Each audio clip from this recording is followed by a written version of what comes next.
విశేషంగా ఆ జ్ఞానదండము కీర్తింపబడుతుంది. సన్యాసాశ్రమం స్వీకరించిన కొత్తలో చంద్రశేఖరేంద్ర సరస్వతి మహాస్వామి వారికి ఆ దండం దగ్గర ఉంచుకోవాలని గుర్తుండేది కాదు. పీఠం శ్రీకార్యం అదే పనిగా చెప్తే మరిచిపోతున్నానని పడుకున్నప్పుడు కూడా షాటీ కేసు కట్టుకు పడుకునేవారు. అది వదిలిపెట్టకుండా పట్టుకుని ఉండడం నేర్చుకోవడం కోసమని.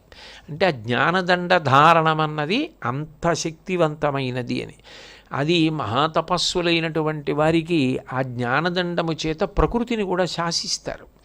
దాని మీద సత్యదండం అనేటటువంటిది ఎంత గొప్పది అన్న దాని మీద ఎన్నో విశేషాలు చెప్తారు. మనకి ఇదే కాకినాడ పట్టణంలో విఘ్నేశ్వరుడి దేవాలయం ఉంది.